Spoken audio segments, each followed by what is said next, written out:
Hello बच्चों, welcome to your maths class. तो बच्चों, आज मैं क्लास 9th का चैप्टर 1 एक्सरसाइज 1.4 करवा रही हूँ। एक्सरसाइज 1.3 तक मैंने करवा दिया था। आई होप आप लोगों ने देखा होगा। तो जिन बच्चों ने पिछले वीडियो ना देखे हों वो अपने माई चैनल में जा करके देख सकते हैं। ठीक है बच्चों, तो आज मैं कर रही हूँ एक्सरसाइज 1.4। तो चलिए देखते हैं इसमें क्या है। इसमें मैंने पहला क्वेश्चन लिख रखा है, classify the following numbers as rational और इरेशनल। तो ये है 5 सम्स है, हमें बताना है रेशनल है या इरेशनल है। तो ये बताने से पहले आप लोगों को मैं एक चीज बता दूं कि देखो, जब एक रेशनल और दूसरी इरेशनल नंबर को प्लस किया जाए या माइनस किया जाए तो वो उसका रिजल्ट इरेशनल ही होता है। ठीक है बच्चों, अगर एक नंबर आपकी रेशनल है एक इरेशनल है, उन दोनों का प्लस करें या माइनस करें तो रिजल्ट आएगा इरेशनल। उसी तरह से अगर हम एक इरेशनल और एक रेशनल को डिवाइड करते हैं या मल्टीप्लाई करते हैं तो भी रिजल्ट इरेशनल आता है। लेकिन कई बार ऐसा होता है जब दोनों नंबर इरेशनल होती हैं तो उनका डिवाइड या मल्टीप्लाई रेशनल भी हो सकता है, इरेशनल भी हो सकता है। ठीक है, इतनी बात आपने समझ ली। तो चलिए अब क्वेश्चन करते हैं तो फिर और क्लियर समझ में आ जाएगा मैं कहना क्या चाह रही हूँ, बताना क्या चाह रही हूँ।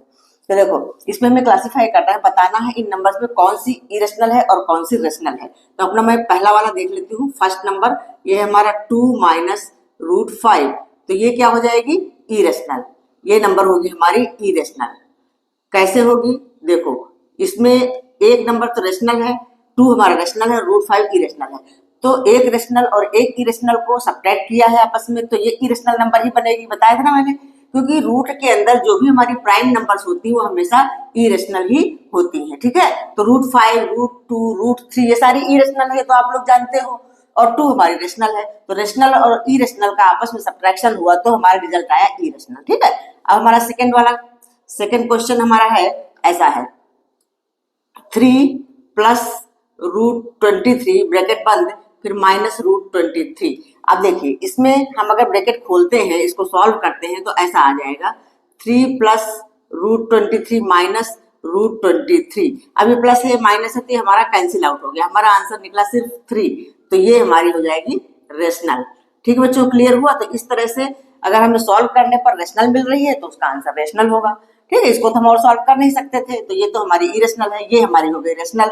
अब तीसरी वाली थर्ड नंबर हमारी है 2 रूट 7 और अपॉन में रूट 7। अब देखो, ऊपर की नंबर भी इरेशनल है, नीचे की भी नंबर इरेशनल है, लेकिन ये रेशनल निकलेगी क्योंकि हमारा रूट 7 ऊपर भी है रूट 7 ऊपर भी है, तो दोनों कैंसिल आउट होकर के ये बना हमारा सिर्फ 2। तो ये भी हमारी हो जाएगी रेशनल। ठीक है, क्लियर हुआ। अच्छा, अगली है हमारी 1 अपॉन रूट 2 फोर्थ नंबर। तो ये तो हमें दिख ही रहा है, इसमें कुछ हो नहीं सकता, ये हमारी इरेशनल ही निकलेगी। तो ये नंबर होगी हमारी इरेशनल। ठीक है, और नेक्स्ट वाला है हमारा 2 पाई। पाई भी इरेशनल नंबर होती है, तो देखो इरेशनल का रेशनल से मल्टीप्लाई हुआ तो ये भी हमारी इरेशनल होगी। तो चलो मैं यही इधर ही लिख देती हूँ। तो 2 पाई भी क्या हो गई इरेशनल। तो बस इसमें खाली हमें बताना है कि कौन नंबर रेशनल है और कौन इरेशनल है। ठीक है बच्चों, क्लियर हुआ। तो चलिए हम सेकंड नंबर क्वेश्चन करते हैं। हाँ बच्चों, ये है हमारा क्वेश्चन नंबर 2। इसमें सिंप्लीफाई करना है, simplify each of the following expression. तो हमारा पहला है 3 प्लस रूट 3 एक ब्रैकेट में और दूसरे में 2 प्लस रूट 2, मतलब इन दोनों को मल्टीप्लाई करना है। इस क्वेश्चन में इन दोनों को मल्टीप्लाई करना है।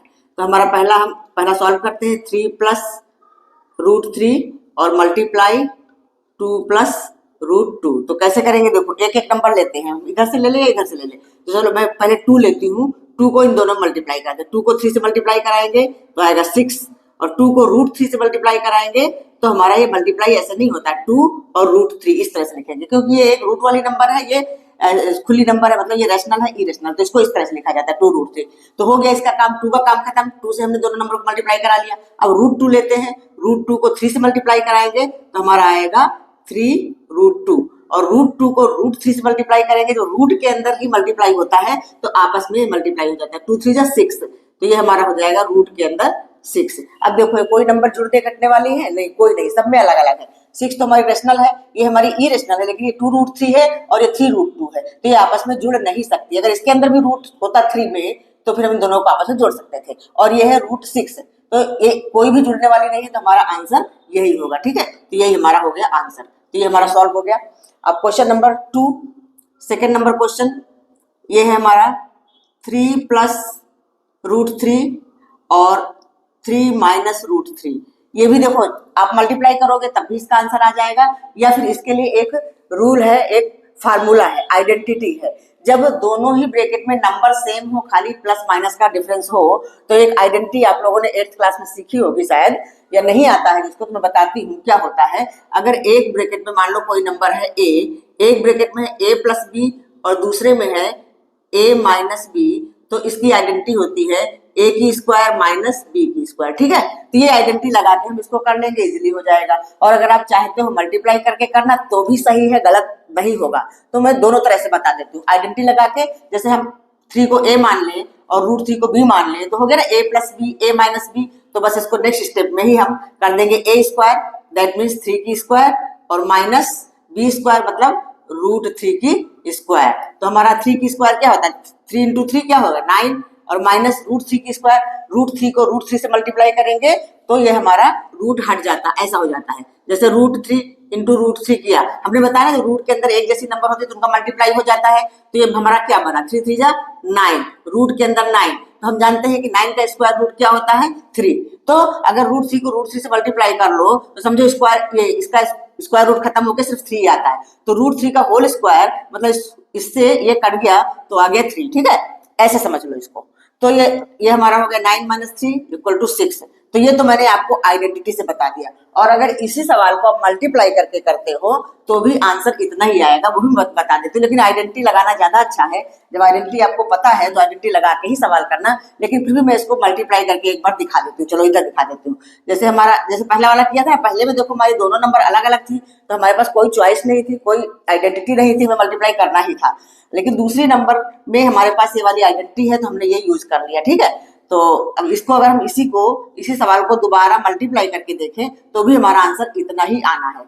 तो देखो, अब पहले हम 3 उठाते हैं, 3 को 3 से मल्टीप्लाई किया, 3 3 जा 9, फिर 3 को रूट 3 से करेंगे तो क्या आएगा 3 रूट 3। ठीक है, इसका काम खत्म। अब माइनस रूट 3 का 3 से मल्टीप्लाई करेंगे तो ये आएगा माइनस 3 रूट 3, और रूट 3 का रूट 3 से मल्टीप्लाई करेंगे तो क्या आ जाएगा प्लस, माइनस में आएगा, माइनस रूट 3 का प्लस रूट 3 से मल्टीप्लाई करेंगे तो माइनस 3 आ जाएगा। बताया ना, रूट जब एक जैसी नंबर होती तो रूट खत्म होकर ऐसा हो जाता है। अब देखो ये क्या हो गया, प्लस 3 रूट 3 माइनस 3 रूट 3, ये तो कैंसिल आउट हो गया। हमारे पास बचा क्या 9 माइनस 3 तो 6, फिर वही वापस आ गया। ठीक है, तो जो जिसमें आइडेंटिटी लग रही है उसमें आप आइडेंटिटी लगा के ही क्वेश्चन को सॉल्व करना। ठीक है, तो इस क्वेश्चन को, सेकंड नंबर क्वेश्चन को मैंने 2 तरीके से बता दिया। ये दोनों ही तरीके बिल्कुल सही है, गलत नहीं होगा। चाहे आप ऐसे डायरेक्ट खाली मल्टीप्लाई करके कर लो तब भी करेक्ट है, और आइडेंटिटी अगर आपको आती है तब भी करेक्ट है। जब आप आइडेंटिटी लगाओगे तो आइडेंटिटी को ब्रैकेट में आप लिख भी सकते हो इस तरह से, ऐसे ब्रैकेट में लिख देना a माइनस बी और a plus B equal to A square minus B square. ये आइडेंटिटी आप मेंशन कर सकते हो इस सवाल को करने के लिए। ठीक है बच्चों, क्लियर हुआ, समझ आया? तो अभी हम करते हैं अपना थर्ड नंबर क्वेश्चन। चलो ये आइडेंटिटी इधर है, क्वेश्चन नंबर 3 इधर कर लेती हूँ। इसमें भी हमें आइडेंटिटी लगानी पड़ेगी। ये सवाल हमारा है root 5 plus root 2 whole square. तो होल स्क्वायर की आइडेंटिटी भी आप लोगों को मालूम होगी, अगर नहीं मालूम है तो सीख लो। ये आइडेंटिटी ऐसी होती है, जैसे 2 नंबर हमारे पास है a और b, तो a plus B whole square क्या होता है a square plus B square और प्लस 2ab, ऐसा होता है। ठीक है, 2ab आप बीच में भी रख सकते हो, बी स्क्वायर को उधर ले जाओ, उससे कोई फर्क नहीं पड़ता। मतलब इस आइडेंटिटी को हम ऐसा भी लिख सकते हैं a square plus 2ab plus B square, मतलब ये 2ab बीच में कर दो, जगह चेंज करने से कुछ फर्क नहीं पड़ता। ठीक है, दोनों सेम थिंग है। तो इसमें हम यही वाली आइडेंटिटी लगाएंगे। हमारे पास a की जगह पे रूट 5 है और b की जगह पे है रूट 2। तो हम इसको कैसे सॉल्व करेंगे, सबसे पहले a स्क्वायर होता है, दैट मीन्स रूट 5 की स्क्वायर कर देंगे। b स्क्वायर है, b की स्क्वायर का मतलब रूट 2 की स्क्वायर, फिर प्लस 2ab, तो 2 मल्टीप्लाई रूट 5 और मल्टीप्लाई रूट 2। ठीक है, ऐसा हो गया। अभी देखो रूट 5 की स्क्वायर क्या हो जाएगा, 5 बताया ना, जब स्क्वायर हो रूट हो तो कट के ए खाली नंबर बच जाती है, प्लस रूट 2 का होल स्क्वायर मतलब कितना हो गया, ये 2 ही हो गया। और इसमें क्या हो जाएगा, देखो रूट के अंदर दोनों नंबर है रूट 5 और रूट 2, तो 5 2 जा 10, तो ये क्या हो जाएगा रूट 2 रूट 10। ठीक है, रूट के अंदर वाली नंबर का मल्टीप्लाई होगा, 2 हमारा ऐसे ही रखा रहेगा। ठीक है, अब ये 5 प्लस 2 कितना हो गया 7, तो 7 प्लस 2 रूट 10। ठीक है बच्चों, क्लियर हुआ, समझ में आया? तो आपका ये थर्ड नंबर क्वेश्चन भी हो गया। अब फोर्थ करवाती हूँ। तो क्वेश्चन नंबर फोर्थ भी मैं कर लेती हूँ, इधर ही कर लेती हूँ। ये हमारा फोर्थ क्वेश्चन क्या है, रूट 5 माइनस रूट टू एक ब्रैकेट में और रूट 5 प्लस रूट टू दूसरे ब्रैकेट में। ये तो बिल्कुल हमारा ये सेकंड वाले जैसा ही है, बिल्कुल सेम वही सवाल है। ठीक है, इसमें दोनों नंबर रूट की, इसमें एक नंबर हमारी रेशनल थी, लेकिन आइडेंटिटी हमारी यही वाली लगेगी, a minus B into A plus B equal to A square minus B square. तो बस अपनी वही आइडेंटिटी हम यहाँ पे आइडेंटिटी लिख देंगे, यहाँ पे आप आइडेंटिटी जरूर लिख देना। उसके बाद इस सवाल को हम करते हैं ए स्क्वायर माइनस बी स्क्वायर, मतलब रूट 5 की स्क्वायर माइनस रूट 2 की स्क्वायर। ये हो गया तो कितना हो गया, रूट 5 की स्क्वायर 5 और रूट 2 की स्क्वायर 2, तो हमारा आंसर आ गया 3। तो ये सारा हमारा हो गया, सब में ऐसे आंसर लिख देना। ठीक है बच्चों, क्लियर हुआ, समझ में आया? तो इस तरह से ये हमारे 4 सम्स थे, 4 करवा दिए। क्लियर हो गया कि नहीं? ये आइडेंटिटीज आप लोगों ने छोटी क्लासेस में सीखी होंगी, इनको फिर से लर्न कर लो। ये दोनों आइडेंटिटी यहाँ पे यूज हुई है। तो चलिए हम चलते हैं क्वेश्चन नंबर 3 की ओर। ना बच्चों, तो क्वेश्चन नंबर 3 है। क्वेश्चन नंबर 3 को पहले समझ लेते हैं कि क्या इसमें पूछा जा रहा है, क्या हमें करना है। तो रिकॉल मतलब याद करो, pi is defined as the ratio of circumference say c of a circle to its diameter say t, that is pi equal to c upon d। मतलब किसी सर्कल का सरकमफरेंस मतलब ये होता है इसका ये बाहरी जो बाउंड्री है, तो सरकमफरेंस और अपॉन में डायमीटर, ये पाई की वैल्यू ये पता है हमें, c अपॉन d। ठीक है, तो ये हमें c अपॉन d जो है एक रेशनल नंबर जैसी दिख रही है ना।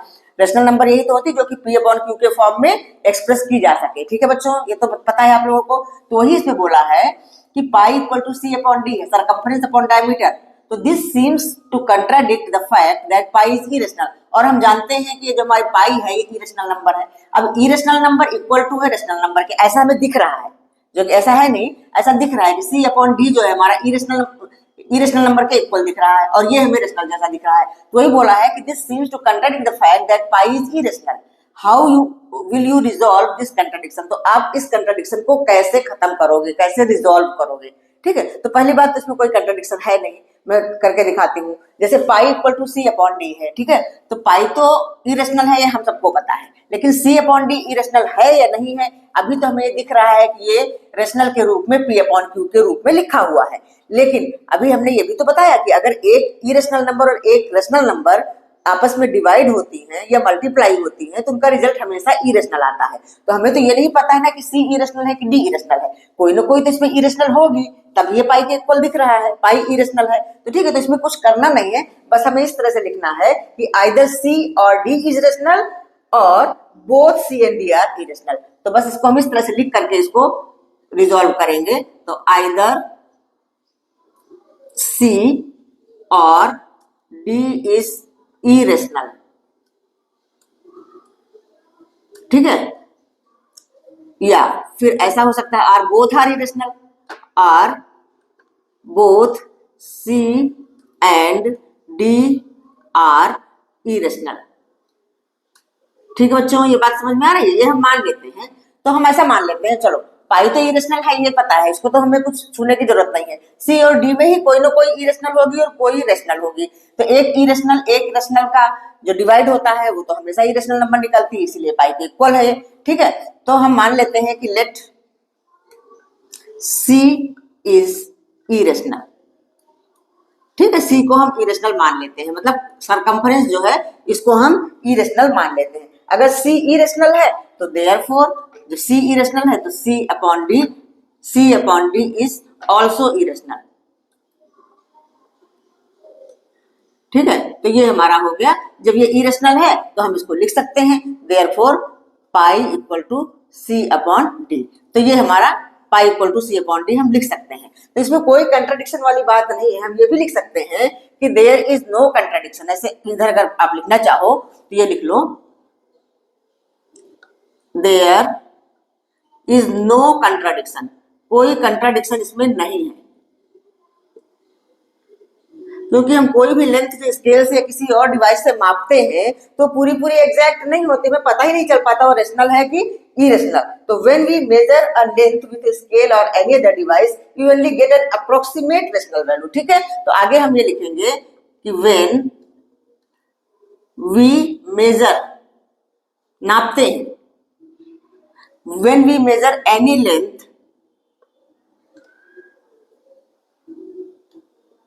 कोई भी लंबाई मापते हैं, when we measure any length with scale or any other device, ठीक है, विथ स्केल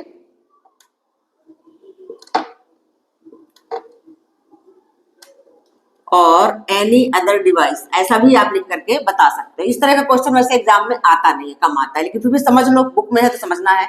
विथ स्केल और एनी अदर डिवाइस, किसी दूसरी डिवाइस से या स्केल से हम नापते हैं तो एक अप्रोक्सीमेट वैल्यू ही तो आती है। विथ स्केल और एनी अदर डिवाइस तो हम क्या पाते हैं, we get approximate rational value. तो हम क्या पाते हैं, सिर्फ एक अप्रोक्सीमेट रेशनल वैल्यू पाते हैं। तो we only get an approximate, मतलब लगभग वाली, अप्रोक्सीमेट रेशनल वैल्यू।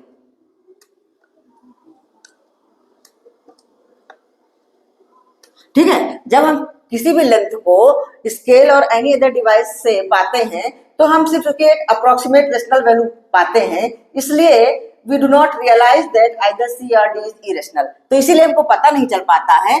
तो so we do not realise, we do not realise that either C or D is irrational। ठीक है बच्चों, समझ में आया? तो आप ये लैंग्वेज लिख करके भी बता सकते हो कि देयर इज नो कंट्राडिक्शन। और वैसे भी अगर हम देखें तो देखो C क्या है, circumference of the circle. Circumference of the circle का फार्मूला आप लोगों ने सीखा होगा ना, क्या 2πr सीखा है कि नहीं? और diameter, diameter of the circle क्या होता है, रेडियस का डबल होता है, 2r के इक्वल होता है। अब देखो r से r कैंसिल, 2 से 2 कैंसिल, हमारा ये पाई आ गया फिर से C/d के इक्वल। ये हमारा C/d था, C/d इक्वल टू 2πr/2r, तो हमारा पाई के इक्वल आ गया। इसलिए कोई कंट्राडिक्शन नहीं है, C और D में कोई ना कोई एक इरेशनल है, इसलिए हमारा ये वाला जो फार्मूला है वो बना हुआ है। ठीक है बच्चों, क्लियर हुआ? तो चलें आगे बढ़े। अब अगला क्वेश्चन नंबर 4 कर लेते हैं। ठीक है बच्चों, अगला क्वेश्चन है क्वेश्चन नंबर 4, कह रहा है represent 9.3 on the number line. तो हम कैसे करेंगे, नंबर लाइन ड्रॉ करेंगे और एक हम लेंगे ए बी लाइन जो कि हमारी होगी 9.3। ठीक है, 9.3 सेंटीमीटर की हम ये लाइन ले लेंगे। ठीक है बच्चों, 9.3 सेंटीमीटर की लाइन हम ले लेते हैं। अच्छा, उसके बाद क्या करेंगे, यहां से हमारा ए बी जो है, ए बी कितना है 9.3, ये हम ले लेते हैं A B equal to 9.3, take A B 9.3। ठीक है, ये ले लिया। उसके बाद ये बी से सी तक 1 यूनिट हम और ले लेते हैं, 1 सेंटीमीटर। अगर हमारा यूनिट तो सेंटीमीटर में ही हमारा स्केल वगैरह में होता है, तो 1 सेंटीमीटर यहाँ पे ले लेते हैं। मतलब बीसी हम कितना ले लेते हैं, बीसी इक्वल टू ले लेते हैं 1 सेंटीमीटर। ठीक है, ये ले लिया। अब हम क्या करेंगे, हम एसी को बाइसेक्ट करेंगे। बाइसेक्ट एसी, बाइसेक्ट करना मतलब बराबर बराबर हिस्सों में बांटना है। एसी, ये हमारा हमने पहले ए बी लिया, ए बी 9.3 लिया, बीसी ले लिया 1 सेंटीमीटर 1 यूनिट, और एसी है जो पूरा एसी, इसको बाइसेक्ट करेंगे। तो बाइसेक्ट करना आप लोगों को आता है? देखो ये मैं तरीका बता रही हूँ, यहाँ पे तो कंपास से मैं काम नहीं कर सकती हूँ। आप कंपास में पेंसिल लगा करके और कंपास को इस किनारे पर रखो, कंपास की नोक को, और आधे से ज्यादा दूरी खोल लो, मतलब कंपास को इतना खोल लो ऐसे। इसकी जो दिखने में पता चल रहा है ना कि हाफ कितनी होगी, हाफ से ज्यादा, कंपास हमारा हाफ से ज्यादा खुला होना चाहिए। तो हमारे यहाँ पे कंपास की नोक होगी और हाफ से ज्यादा खोल करके ये पेंसिल होगी, तो ये ऐसे एक आर्क लगाएगा ऊपर। ठीक है, इस तरह की आर्क आएगी ऊपर और नीचे। तो बाइसेक्ट करना सिखा रही हूँ मैं। ये इस तरफ कंपास की नोक रख के ये आर्क लग गई 2। अब कंपास की नोक आप इधर ले आओ, यहाँ से फिर एक आर्क लगाएंगे, तो आर्क इनको कट करेंगे। ये जो हमने बनाया हुआ है इनको कट करेंगे। तो जिस पॉइंट पे कट करेंगी उस पॉइंट को अगर आप मिलाओगे डॉट डॉट करके, तो ये हमारा इसका आ जाएगा मिड पॉइंट। ठीक है, अपनी कॉपी में आप करोगे तो इस तरह से करोगे, इस तरह से मिला लो आर्क को, तो ये हमारा मिड पॉइंट आ गया। तो मैं हाथ से बता रही हूँ, ये मिड पॉइंट किसका आ गया, एसी का। तो अब इस मिड पॉइंट का नाम आप दे दो ओ। ठीक है, इतना समझ में आया, क्लियर हुआ? अब क्या करेंगे हम, अब फिर से कंपास खोलेंगे और हम ओ ए को रेडियस मान करके, मतलब हमारा जो कंपास है यूं खुला रहेगा, ओ ए को रेडियस मानेंगे। जैसे हमने कंपास का नोक ओ पर रखा, ये कंपास का नोक ओ पर रखा, तो फिर हमारा पेंसिल ऐसे जाएगा ना, ऐसे एक सेमी सर्कल बनाएगा ना। तो उस तरह से हमें करना है, कंपास की नोक को ओ पर रखना है और इतना रेडियस लेना है और एक सेमी सर्कल बन जाएगा इस तरह का। देखो तो मैं हाथ से ही बना रही हूँ, ये हमारा सेमी सर्कल बनेगा। सी तक।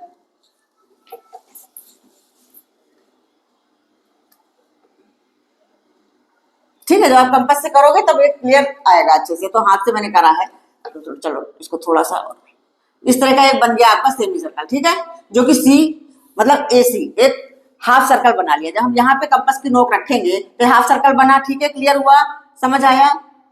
इतना ऐसे करना है। उसके बाद अब क्या करना है, ये जो हमारा पॉइंट बी है ना, इस पॉइंट बी से हमें परपेंडिकुलर ड्रॉ करना है। परपेंडिकुलर मतलब 90 डिग्री का एंगल बनाते हुए। आपको कंपास से बनाना आता है तो ठीक है, नहीं तो आप डी ले लो और डी रख करके यहाँ से हमें 90 डिग्री का एंगल बनाना है। 90 डिग्री का एंगल बना के हम जो लाइन ऐसे ड्रॉ करेंगे, ये 90 डिग्री का एंगल यहाँ पे होना चाहिए। ठीक है, अब इसका भी नाम आप कुछ दे दो, डी दे दो इस पॉइंट का नाम। तो हमारा बीडी जो है ना, ये बीडी क्या है, ये हमारा रूट 9.3 है। रूट के अंदर 9.3, ये बीडी हमारा रूट 9.3 हो गया। लेकिन हमें बताया है नंबर लाइन पे हमको रिप्रेजेंट करना है। बीडी तो हमने रूट 9.3 निकाल लिया, तो अब नंबर लाइन पे रिप्रेजेंट करना, ये हमारी रही नंबर लाइन। तो अब क्या करेंगे, फिर आप कंपास खोलो, कंपास की नोक यहाँ बी पर रखना है और इतनी रेडियस लेनी, इतनी आर्क लेनी। फिर ऐसे जब ड्रॉ करोगे तो आके यहाँ कहीं मिलेगी। ठीक है, ऐसे एक आर्क ड्रॉ कर देना है। ठीक, क्लियर समझ में आ रहा है ना? तो बस वही मैं बता रही हूँ, आप कॉपी पे करके देखना, हो जाएगा। तो ये बी डी को रेडियस लेके यहाँ पे कंपास की नोक रख करके यूं आर्क ड्रॉ करो। तो ये आर्क हमारी जाएगी ऐसे, ये नंबर लाइन पे। तो जिस पॉइंट पे जाकर के नंबर लाइन को मिल रही है वही हमारा पॉइंट होगा। रूट 9.3 नंबर लाइन पे रिप्रेजेंट कर दिया, इसका भी नाम दे दो ई। तो ई ही हमारा हो जाएगा क्या, रूट 9.3। ठीक है बच्चों, क्लियर समझ में आया? अगर इसका कंस्ट्रक्शन लिखना है तो फिर आप लिख सकते हो, जैसे जैसे किया वैसे लिख सकते हो। और बाइसेक्ट करने के लिए आपको वही कंपास आधे से ज्यादा खोल करके आपको बाइसेक्ट करना है। किसी भी लाइन को अगर आपको बाइसेक्ट करना है, ये लाइन है आपको बाइसेक्ट करना है, तो आप कंपास को आधे से ज्यादा खोलो। इस लाइन का देखो हमें पता तो चल जाता ना कि आधा कितना होगा, तो आधे से थोड़ा ज्यादा, आधे से ज्यादा खोल के एक आर्क ऐसे लगाओ, एक आर्क नीचे लगाओ, फिर दूसरी तरफ से एक आर्क ऐसे लगाओ, एक आर्क नीचे, और उन दोनों को मिलाओगे तो वो बाइसेक्ट हो जाएगा। जैसे हमने यहाँ ऐसे दिखाया है, तो हमारा पॉइंट वो बाइसेक्ट मतलब ये परपेंडिकुलर बाइसेक्टर यहाँ से जाएगा। ये हमारा बिल्कुल बीचों बीच का पॉइंट है 9.3 का हाफ। ठीक है बच्चों, क्लियर हुआ? तो ऐसे आपको नंबर लाइन पे रिप्रेजेंट करना है। तो आई होप आप लोगों को समझ में जरूर आया होगा। ठीक है, बाइसेक्ट करने के बाद फिर इस तरह से हमें आगे जो लिखना है, अगर आपको इसकी कंस्ट्रक्शन लिखनी है तो जैसे जैसे किया वैसे लिख दो। ठीक है, या मैं लिख के दिखा देती हूँ। जैसे हमने लिखा बाइसेक्ट एसी, यहाँ तक तो मैंने लिखा था bisect AC at point O, यही लिख दो। किस पॉइंट पे हमने बाइसेक्ट किया, एट पॉइंट ओ। अब take O A as radius, take OA as radius and draw a semicircle। ये सारी चीज आप लिखना चाहो तो लिख भी सकते हो। draw a semicircle, semi circle. ठीक है, draw a semicircle। फिर नाउ अब हमें क्या करना है, draw perpendicular BD on the number line। draw perpendicular, एक मिनट, ड्रॉ बी डी ऐसे ऐसे लिख लो सिंबॉलिक फॉर्म में, परपेंडिकुलर ऑन एसी। ठीक है, एसी पे तो बी डी परपेंडिकुलर ड्रॉ किया। अब नाउ दिस बी डी है, B D is equal to root 9.3। तो अब नंबर लाइन पे रिप्रेजेंट करना है तो हम क्या लिखेंगे, take B D as a radius. ये सारी कंस्ट्रक्शन में लिखे दे रहे हूं, B D as a radius and draw an arc and draw an arc। एक आर्क ड्रॉ करो which meets number line at point E, which meets, मिलती है नंबर लाइन को कहां पर, which meets number line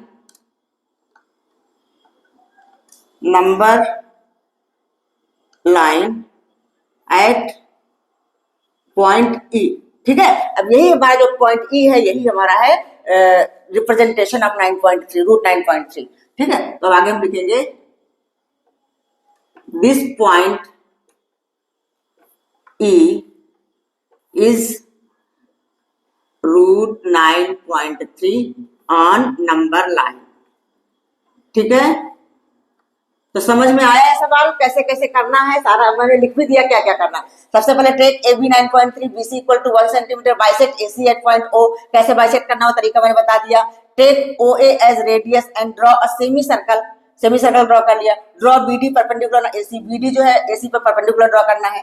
अब ये BD है 9.3, रूट 9.3 आ गया। अब take BD as a radius, अब हमें BD को रेडियस लेना है। Take BD as a radius and draw an arc which meets number line at point E, E पर मिलता है, तो this point E is root 9.3 on number line. ठीक है बच्चों, क्लियर हुआ? तो आप लोग इसको नोट डाउन कर लीजिए। आगे बढ़ती हूँ क्वेश्चन नंबर 5 की ओर। बच्चों क्वेश्चन नंबर 5 है, इसे बोला है rationalise the denominators of the following, इनके डिनोमिनेटर को रेशनलाइज करना है। ठीक है, तो पहला क्वेश्चन है हमारा 1/√7। रेशनलाइज करना मतलब क्या होता है? रूट से हटा देना, रूट खत्म कर देना। तो अगर हमें डिनोमिनेटर को रेशनलाइज करना है तो हम इसको √7 से ही मल्टीप्लाई करेंगे तो हो जाएगा, इसका रूट खत्म हो जाएगा। लेकिन अगर हम नीचे मल्टीप्लाई करेंगे तो ऊपर भी मल्टीप्लाई करना पड़ेगा। तो इस तरह से होता है, हमें इस तरह से हमें रेशनलाइज करना पड़ता है। ठीक है, तो आगे क्या हो गया? √7 को 1 से मल्टीप्लाई किया तो ऊपर तो √7 आ गया, और नीचे √7 का √7 से मल्टीप्लाई हुआ तो सिर्फ 7 आ गया। तो बस यही हमारा आंसर हो गया। ठीक है बच्चों, अब नेक्स्ट वाला अगला क्वेश्चन, क्वेश्चन नंबर 2, इसका सेकंड पार्ट। इसमें दिया हुआ है 1 अपॉन, इसमें 2 डिजिट है, तो कैसे करेंगे इसको? देखो √7 माइनस √6 दिया है, तो इसको रेशनलाइज करने के लिए क्या करना होता है? जो नीचे की नंबर होती है सेम नंबर, सिर्फ साइन चेंज करके, जैसे माइनस है तो प्लस लेकर के ऊपर नीचे दोनों तरफ मल्टीप्लाई करना पड़ता है। मतलब √7 प्लस √6, और नीचे भी हमें √7 प्लस √6 ऐसे मल्टीप्लाई करना पड़ता है। ठीक है, तो हमारा नेक्स्ट स्टेप क्या हो जाएगा? y1 से मल्टीप्लाई होगा तो सिर्फ इतना ही रहेगा, ये √7 प्लस √6 ऊपर, लेकिन नीचे इन दोनों का मल्टीप्लाई हो रहा है तो पहले हम ब्रैकेट में लिख लेते हैं। √7 माइनस 6 माइनस √6 एक ब्रैकेट में, ठीक से लिख लो, √7 माइनस √6 एक ब्रैकेट में, और दूसरे में √7 प्लस √6। ठीक है, अभी पीछे हमने पहले क्वेश्चन में बताया था जब a minus B a plus B ऐसा होता है तो क्या हो जाता है? a square minus B square. तो नेक्स्ट स्टेप हमारा ऐसा हो जाएगा, ऊपर की नंबर तो जैसी है वैसी ही रहेगी, नीचे हमारे पास हो जाएगा a square minus B square, मतलब √7 का स्क्वायर और माइनस √6 का स्क्वायर, ऐसा हो गया। तो नेक्स्ट स्टेप क्या आ गया भाई? ऊपर के नंबर तो जो है जैसे है वैसे ही लिखना है, नीचे हमारे पास है √7 का स्क्वायर क्या होगा? 7 माइनस 6।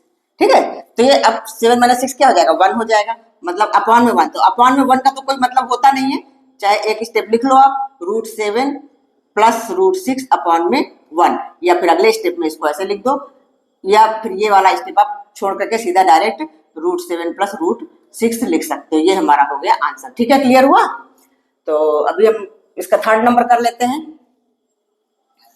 थर्ड भी ऐसा ही है, जैसे हमारा ये √7 माइनस √6 का था उसी तरह ये है। इसमें माइनस था तो हमने प्लस से मल्टीप्लाई किया था, इसमें प्लस है तो माइनस से करेंगे। तो बस इसको भी कर लेते हैं। तो ये है हमारा 1 अपॉन में √5 प्लस √2। तो इसको रेशनलाइज करेंगे तो हम किससे मल्टीप्लाई करेंगे? √5 माइनस √2 से। यहाँ भी √5 माइनस √2। ठीक है, तो अभी अगले स्टेप में हमारा क्या हो जाएगा? ऊपर तो √5 माइनस √2, और नीचे मैं अब डायरेक्ट ये स्टेप ना करके सीधा मैं ऐसा लिख देती हूँ, √5 का स्क्वायर वही a square minus b square √2 का स्क्वायर।